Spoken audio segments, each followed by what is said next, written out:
Hey guys, welcome back to my channel. I'm happy to see you guys again today. It's been a while since I've uploaded. We've been really busy trying to finish out our work from this past school year, and we have officially finished, praise the Lord, we have finished our first year of homeschool.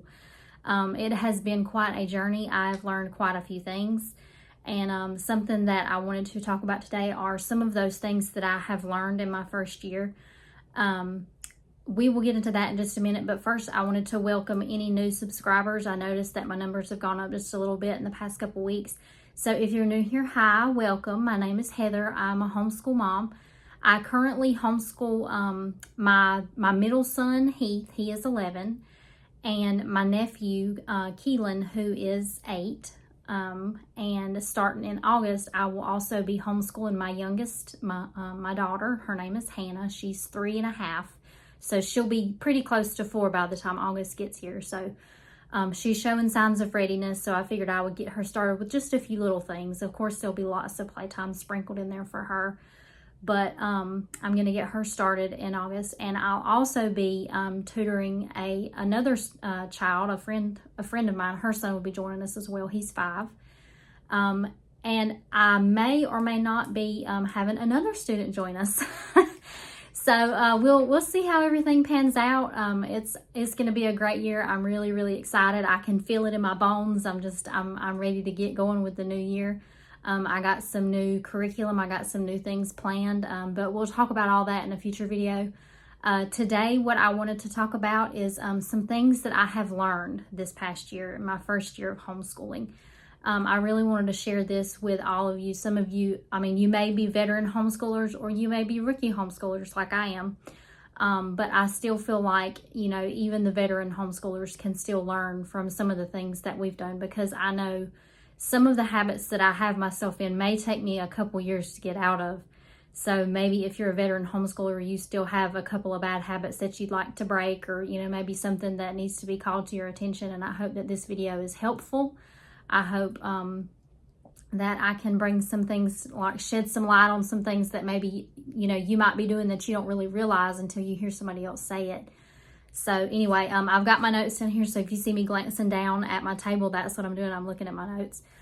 So the very first thing that I want to talk about is that it's okay to switch up your curriculum. Now, what we did was we started with The Good and the Beautiful. I was 100% The Good and the Beautiful all the way. If you watched any of my videos so far, you know that we did The Good and the Beautiful to begin with. And I was 100% sold on it. Like, you were not getting me off The Good and the Beautiful. That was it. That was all there was. That was all I wanted to do. And then I started tutoring my nephew, and I really needed a way that I could be able to still spend one-on-one time with each of them. And so we swapped over to Me Academy. And I was happy with that for a while. The switch was really easy. They just hopped right into their recommended grade level. And they just got right to work. And then if you've watched a previous video of mine, then you know why we went back from Me Academy to The Good and Beautiful. But if not, I'll explain just in brief detail here. I learned that one of my students had figured out the system and was not really learning everything that he needed to learn. He was just guessing or memorizing some of the answers. And that's not how I wanted him to learn. I wanted him to actually learn the concept and grasp onto it, and be able to move forward without stumbling as hard as he was.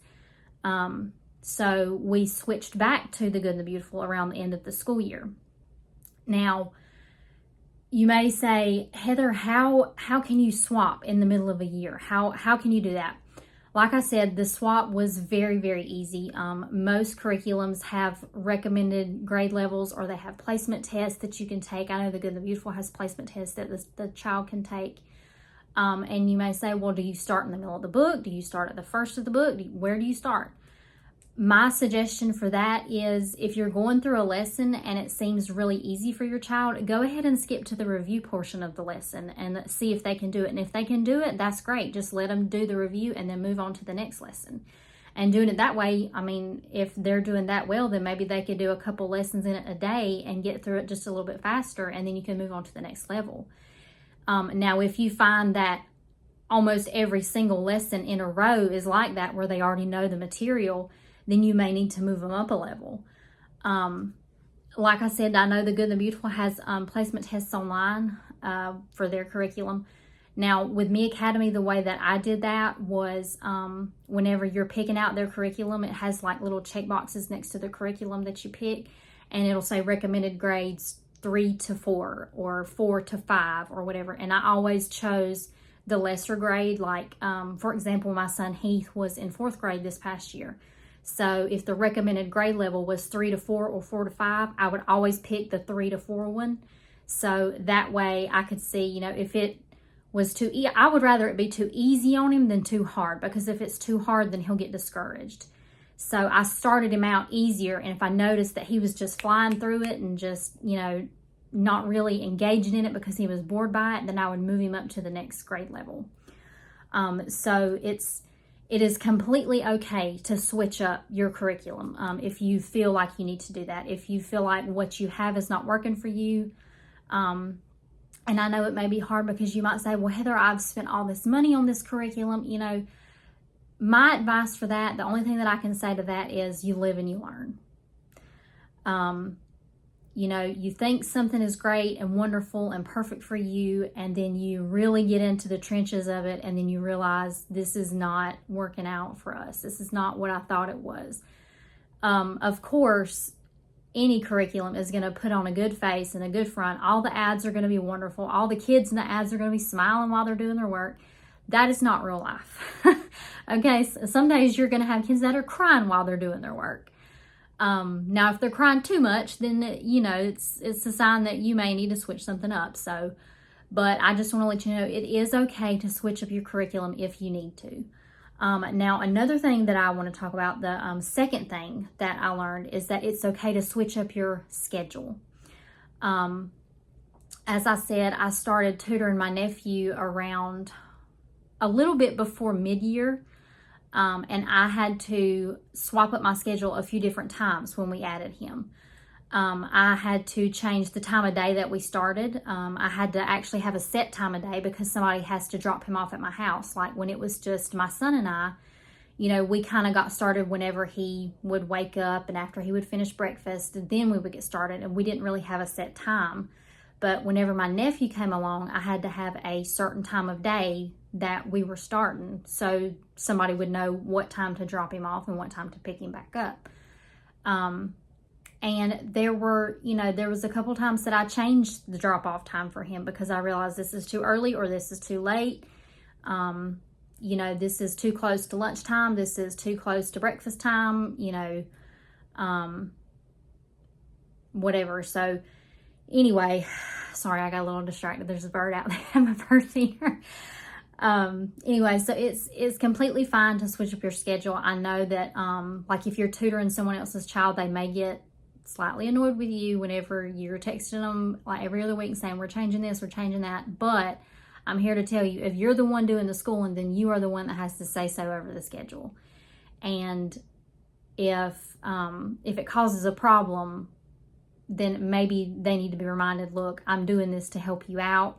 Now, I didn't run into that problem at all. Everybody that I deal with, everybody that I have to deal with as far as my other kids' parents, they're always, you know, on the same page as me. Like, yes, I agree, you do need to make this change, or I feel like this change that you've made has really helped us out, or whatever. So I don't have that problem. But if you have that problem, then it might be a good time to say, you know, listen, this is just what's going to work best for us, and I'm trying to help you out, and I'm trying to help your kid out, and, you know, just remind them who's doing all the work here. So anyway, so moving on to number 3, the third thing is your kid is probably learning more than you think. They're probably picking up on more than what you think. I know a big thing for me that gives me a lot of anxiety is that I worry that my kid's not learning what all he needs to learn, like everything that he needs to get.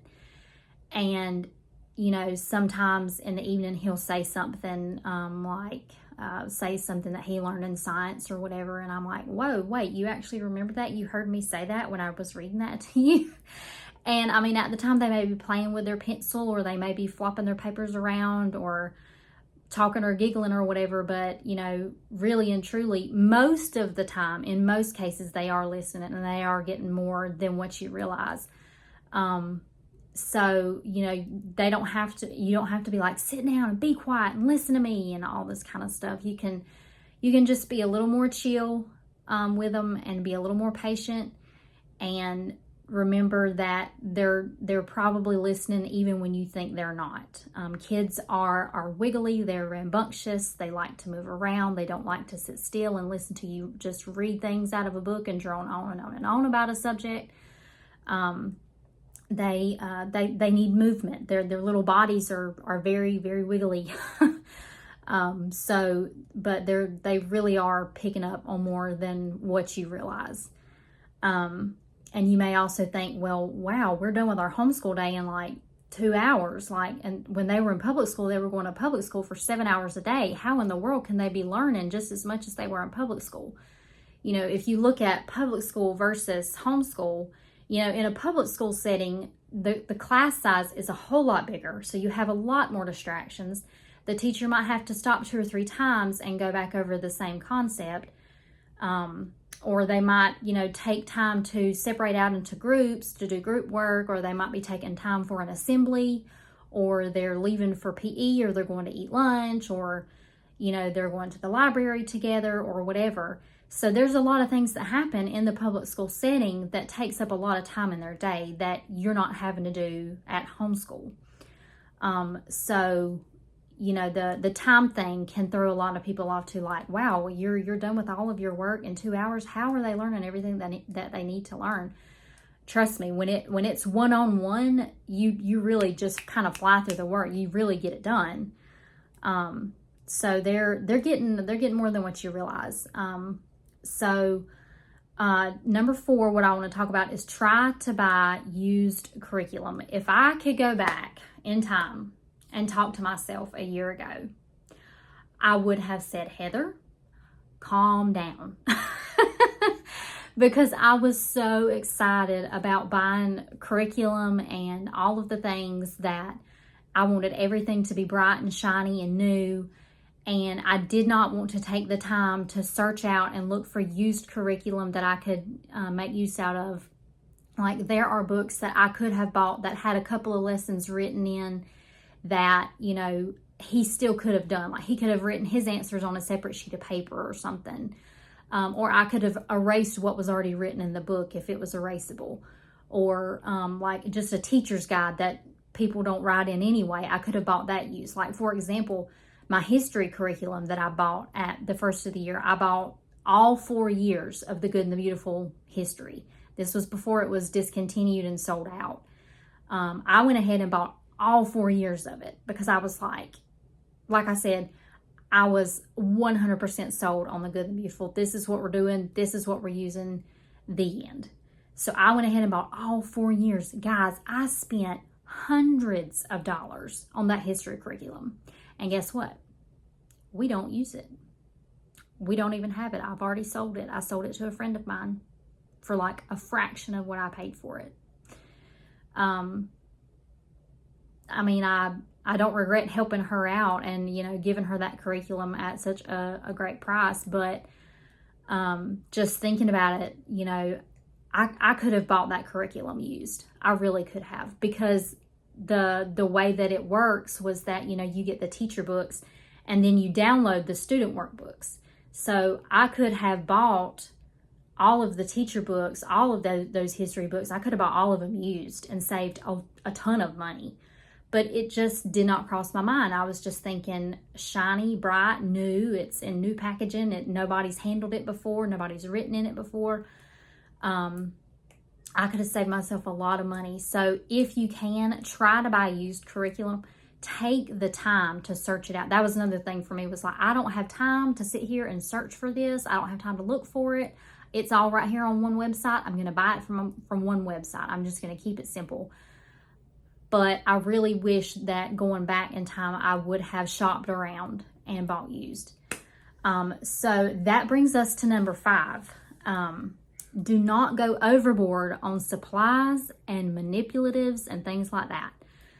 I had a few people give me some supplies like pencils, erasers, glue sticks, things like that.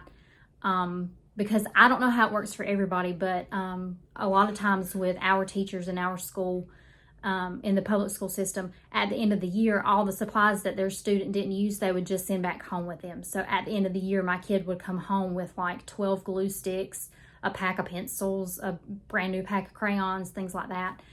And a friend of mine gave me a lot of her kids' school supplies that were left over that they didn't need, they weren't going to use. And so she gave me that, and I had other people give me things.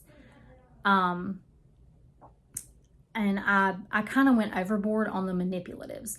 I got a lot of things for like fractions, multiplication, division, flashcard games, like all kind of things, and we never used them.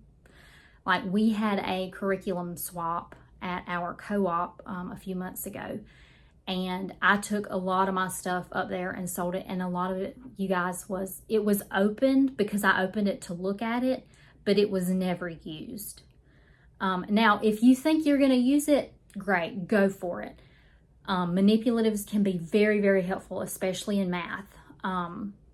But for me, we just ended up not needing them, especially with the Good and the Beautiful, because with the Good and the Beautiful, the lower levels, they come with a math box that have manipulatives in them, and the lesson tells you when and how to use those manipulatives. So all the ones that I bought, we never needed them, because there was a couple times that I tried to bring them out and use them, and it almost felt like extra work for him, and he was not a big fan of that. So, I'm just saying all that to say this: don't go overboard on supplies and manipulatives. What my suggestion would be is to wait until you see that your child is struggling with something, and if they are, then maybe go out and search for something that they can use to help them grasp that concept. Like if they are struggling with fractions, maybe fraction manipulatives will help, but maybe something they can hold and touch and see. Or if you, like, say you start the year and you've got like only three pencils, I would buy pencils then. But I mean, I wouldn't go out and buy the big teacher size box of pencils from Amazon, for crying out loud, just because it's on sale. I mean, just start with just one pack of pencils. I mean, you don't have to go crazy, especially if you only have a few kids. Like I only have, this past year I only had 2 kids, so one pack of pencils has lasted us this whole year. So don't go overboard is all I'm saying. And now number 6, this was a big one for me. Plan activities for your little ones. This year I had, like I said, I was only homeschooling the 2 boys. And of course I had my youngest, Hannah, just kind of toddling around the house. And I did not stop and think to plan things for her to do. Like I just kind of figured she would just sort of, hang out in the room with us, play with her toys. No ma'am, that did not work out as I planned. She wanted to do what the boys were doing. She wanted to color when they were coloring. She wanted to cut with scissors like they were doing. She wanted to do things like they were doing. She wanted to play games like they were doing. She wanted a workbook like they had. So if you have a toddler that is close to pre-K age, like 3-ish, maybe even 2, because I mean, some kids are interested when they're really young like that. I would suggest something like a busy box, where you put like things in there that you only let them play with during like school hours. Things like crayons, markers, construction paper, art supplies that are appropriate for their age. Special toys that you rotate out that they only get to play with and see and use during school hours. Because if you give it to them and they play with it all day long, every day, then in about 2-3 days, they're going to be done with it. They're going to be sick of it. But if you bring it out only for like an hour every other day, it's gonna last a whole lot longer. So that is my suggestion for that. If you have a little one, make sure that you plan activities for that little one. I mean, you don't have to get crazy with it and write it in the calendar like you're doing this at this hour and then you're doing this at this hour, but have something on hand for them. Have a toddler workbook on hand for them to just, even if they don't sit there and follow all the instructions and color this color and color that color, you know, they can just scribble in it all they want to, but it makes them feel included when they have their own book to color in. So that, you know, that's just a big suggestion for me, is to have something for your little ones to do. Moving on to number 7. This was also a big one. Have consequences for unwanted behavior. I don't know how it is for you in your house, but for me and my house, what mama says goes. The end. I do let my kids, I don't want to say question me, but I do let my kids voice their arguments. Like if they tell me, Mom, I think you're being unfair, or, you know, this, I don't feel comfortable with this, or whatever, that kind of stuff is fine. But for the most part, it's yes, ma'am, and they do as I ask, and there's no questions about it. And that was fine when it was just me and my son. But once we added in another child, and it got to where, you know, they were wanting to play around instead of doing their work, things like that, it had to be, okay, here, if you don't get this work done, then you won't get screen time in the afternoon or something like that. Like there had to be consequences. Like you can't just say, do this work because I said so. Kids are not going to follow that. They're going to be like, well, why? I mean, that's, you know, that they want to know why. Most kids want to know why. Some kids have that personality type that they're just like, yes, ma'am, and they'll do their work and be done with it. But other kids, like mine, they want to know why. Why do I have to do this work? And they're not being smart-mouthed about it. They genuinely want to understand why they have to do this or that or whatever I say. And a lot of times if I stop and be patient with them and explain to them why I'm telling them what I want them to do, then it's like, oh, okay, well, that makes sense. And then they do it. Now, sometimes when they don't want to do it, and then I have to bring out those consequences for that unwanted behavior, then I see them straighten up a lot quicker. You know, oh, well, you know, we don't get to go do this or whatever if, you know, if we don't get our work done, or if we don't finish this, then we have to do it tomorrow or whatever. So always have consequences for unwanted behavior. Don't just expect your kid just to sit there and listen just because you said so. That works for some kids that don't. I'm just telling you to be prepared for that. So moving on to number 8, be flexible. This was also a big one for me, because when I very first started, I still had that public school mindset, you know, that we have to do this at this hour, we have to do this at this time. And it would drive me insane if we didn't finish my checklist for the day. Like if I said, we're doing this lesson in math and this lesson in English, and we're supposed to be reading this chapter of this book or whatever, you know, it would like feel like it threw off my whole day. And that is not a growth mindset. That is a fixed mindset. And I had to learn how to be flexible. Like if, you know, my son started reading a book and he read a couple chapters and said, oh, I don't really like this book, you know, and then I had to learn that it was okay to let him choose a different book instead of the one that I had written down in my calendar for him.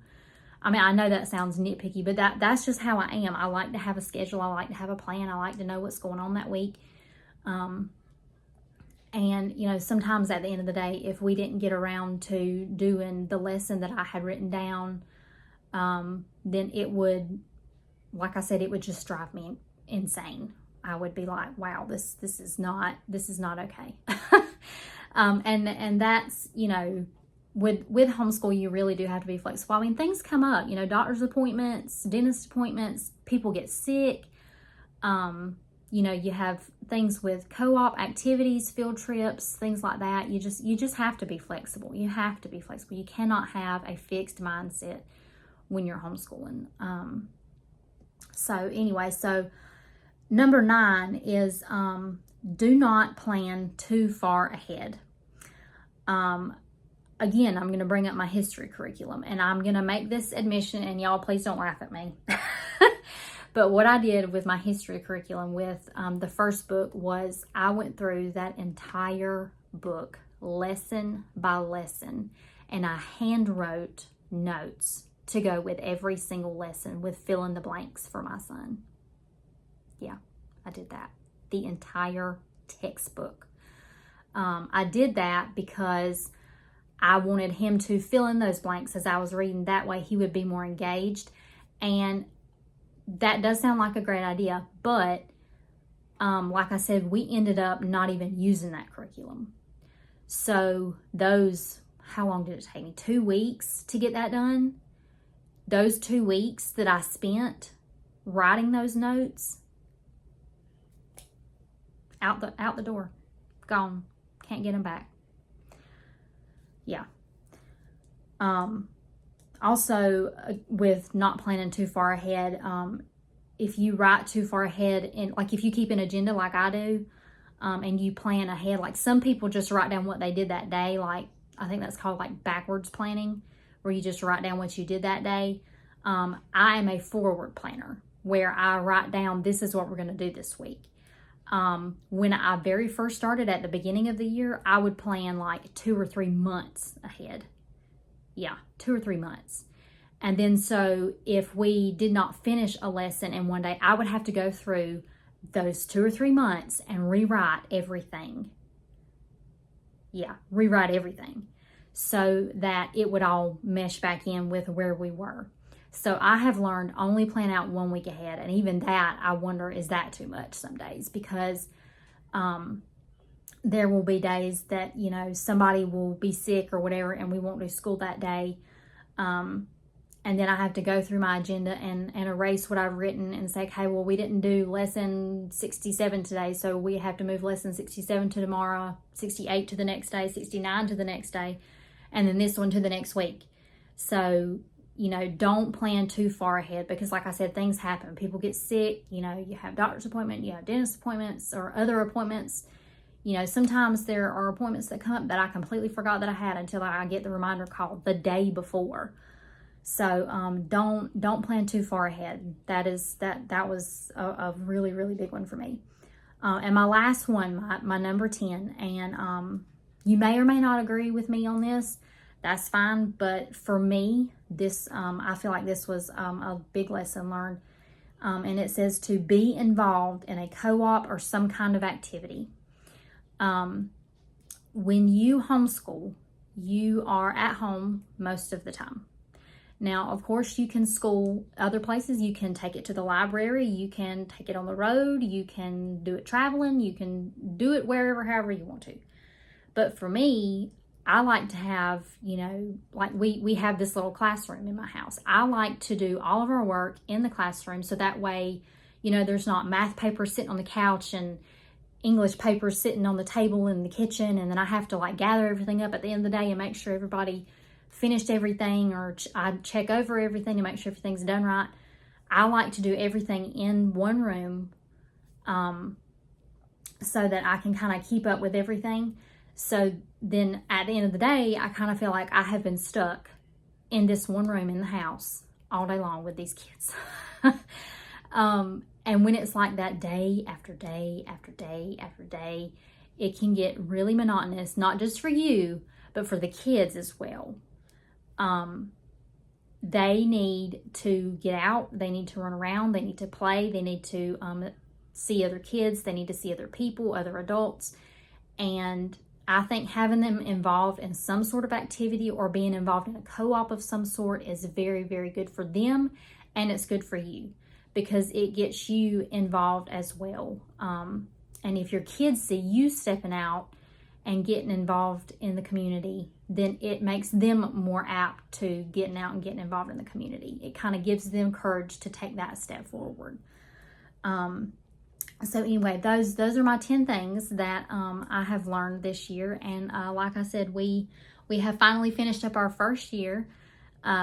It like I have said in previous videos, it didn't go as I originally planned. I had to change a lot of things, move a lot of things around. But all in all, it was a very good year. We do have the end of the year testing coming up. We're going to do the MAP testing through homeschoolboss.com. We are planning on doing that July 22nd, 23rd. So that's a couple of weeks away from now. So probably what I'll do is after that test is over, I'll make another video about standardized testing, and if you use that certain test, what you can expect and what it looks like. Because I don't feel like there are enough videos on that. Like I want detail about that. I want to know exactly what to expect, exactly what it looks like. I mean, I don't need to know how other people's kids are performing, but I want to know what to expect, how it works, you know, things like that. So anyway, I'll probably make a video on that. If you have any questions, comments, suggestions, leave them down in the comment section for me, and I will do my best to oblige you.